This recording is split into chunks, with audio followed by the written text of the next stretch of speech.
అతడు సినిమాలో అనుకుంటా ప్రకాష్ రాజ్ గారు క్లైమాక్స్లో ఒక డైలాగ్ చెప్తాడు కోట శ్రీనివాసరావు గారికి, ఇంత చిన్న లాజిక్ ఎలా మిస్ అయిపోయారు అనేది. అలాగే ఇక్కడ ఒక చిన్న లాజిక్ మిస్ అయిపోయారు.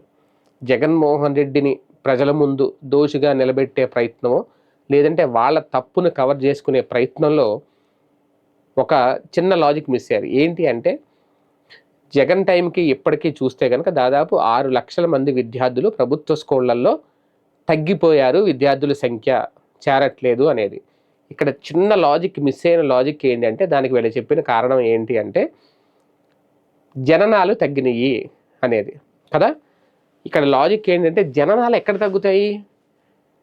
ఎవరు తక్కువ మంది పిల్లలకు అంటున్నారు?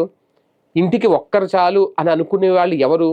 అప్పర్ క్లాసు మిడిల్ క్లాస్ మాత్రమే ఇంటికి ఒక్కరు చాలు అనుకుంటారు. నిరుపేదలు ఎవరైతే ఉంటారో వాళ్ళు ఒకళ్ళిద్దరు పిల్లల్ని కనేస్తారు, అవసరమైతే 2-3 పిల్లల్ని కూడా కనేస్తారు. ఎందుకంటే వాళ్ళు ఏ పనులకు వెళ్తారు, వాళ్ళ ద్వారా ₹1 ఆదాయం వస్తుంది ఏదో ఒక రూపంలో. ఎందుకంటే వాళ్ళు ఆపరేషన్ చేయించుకోవాలని కూడా అనుకోరు, త్వరగా కుటుంబ నియంత్రణ కూడా పాటించరు. కానీ అప్పర్ క్లాస్ వాళ్ళు మాత్రం లేదంటే మిడిల్ క్లాస్ వాళ్ళ మీద ఎక్కువ మంది వద్దు మనం పెంచలేము అనేది, ఎందుకంటే వాళ్ళు ఒక లైఫ్కి అలవాటు పడిపోతారు కాబట్టి. సో నిజంగా జననాలు తగ్గినాయి అనే లాజిక్ కరెక్టే అయితే అప్పర్ క్లాసు మిడిల్ క్లాస్ వాళ్ళు ఎక్కువ ఎక్కడికి వెళ్తారు, ఏ స్కూల్కి పంపిస్తారు తమ పిల్లల్ని? ప్రభుత్వ స్కూల్కా, ప్రైవేటు స్కూళ్ళకా, కార్పొరేట్ స్కూళ్ళకా? నిజంగా లాజిక్ కరెక్ట్ అయితే సంఖ్య తగ్గాల్సింది ప్రభుత్వ స్కూళ్ళల్లో కాదు, విద్యార్థుల సంఖ్య తగ్గాల్సింది కార్పొరేట్ ప్రైవేట్ స్కూళ్ళల్లో తగ్గాలి. అంత చిన్న లాజిక్ ఎలా మిస్ అయిపోయారు ఆ వార్త రాసిన ఆంధ్రజ్యోతి పత్రిక? అంత చిన్న లాజిక్ ఎలా మిస్ అయిపోయారు? పేద ప్రజల్లో గనక నిజంగా జననాల సంఖ్య తగ్గితే ప్రభుత్వ స్కూళ్ళల్లో సంఖ్య తగ్గుతుంది. జననాల సంఖ్య అనేది తగ్గింది ఎక్కడ?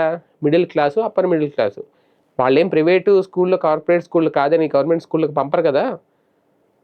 ఇక్కడ ఇంకొక విచిత్రం ఏంటి అంటే వీళ్ళు ఇంకా మిస్ అయిపోయిన లాజిక్, ప్రైవేటు స్కూళ్ళు కార్పొరేట్ స్కూళ్ళల్లో సంఖ్య పెరిగింది, 4 లక్షల వరకు సంఖ్య పెరిగింది, విద్యార్థుల సంఖ్య, చదువుకునే వారి సంఖ్య.